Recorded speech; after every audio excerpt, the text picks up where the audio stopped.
Les isopodes sont caractérisés par leur corps qui est comprimé dorso-ventralement et tire leur nom du fait que leurs membres thoraciques, sauf ceux de la première paire, sont semblables les uns aux autres.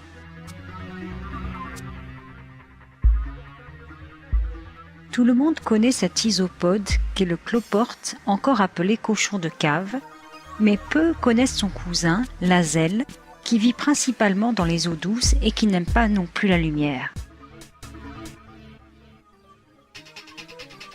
Ce crustacé qui n'a pas de vraie carapace est beaucoup moins répandu parmi les eaux douces de notre planète que le sont les gamarres.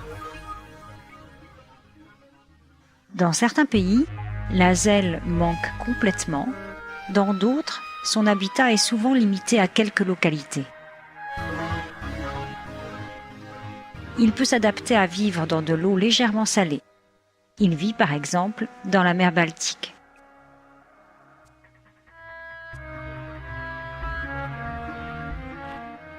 L'azelle ne nage pas. Il marche avec assez d'agilité dans les détritus du fond ou parmi les végétaux submergés, en tâtonnant continuellement avec ses longues antennes. La tête de l'azelle est libre et elle est nettement distincte du premier segment thoracique. Elle est pourvue de 4 antennes et de 2 yeux. Chacun des 7 segments thoraciques de ce crustacé est distinct, bien apparent et est pourvu d'une paire de membres. Les membres de la première paire sont terminés par un crochet mobile qui peut se rabattre sur le tarse, constituant ainsi une sorte de pince. Ces membres fonctionnent comme pour les gamarres, comme organes préhenseurs. Ceux des 6 paires suivantes sont terminés par une griffe immobile. Ils servent uniquement à la locomotion. Les 6 segments abdominaux sont soudés les uns aux autres et constituent une grande plaque, une sorte de bouclier qui termine le corps. La largeur de celui-ci augmente progressivement d'avant en arrière. Les membres correspondant à chacun des segments abdominaux sont transformés en feuillets branchiaux qu'on voit continuellement osciller à la face ventrale. C'est donc ainsi qu'ils respirent. Ceux de la première paire sont pigmentés et plus résistants. Ils recouvrent les suivants et les protègent.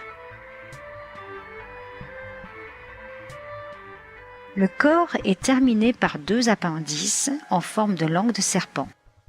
La taille des mâles est supérieure à celle des femelles. Leur corps atteint une longueur de 15 mm. La couleur générale de celui-ci est gris-violet avec des taches claires. On trouve ces animaux pendant toute l'année. Ils se tiennent de préférence dans les ruisseaux à courant lent, dans les lacs ou même dans les prés inondés. Ils adorent les débris de matière organique, dont les feuilles mortes, mais ils ne supportent pas les pesticides.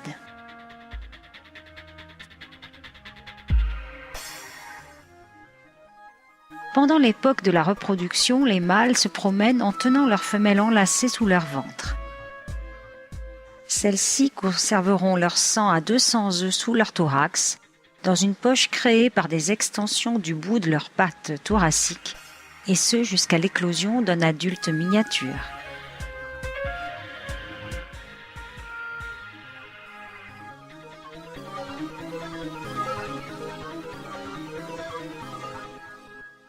Les acelles sont omnivores mais plutôt végétariens.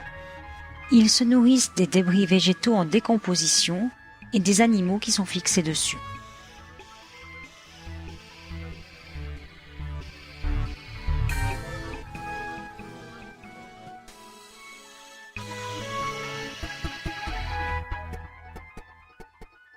En mouvement permanent, ils remuent les débris végétaux et jouent un rôle important dans l'équilibre des eaux douces, riches en nutriments et à écoulement lent.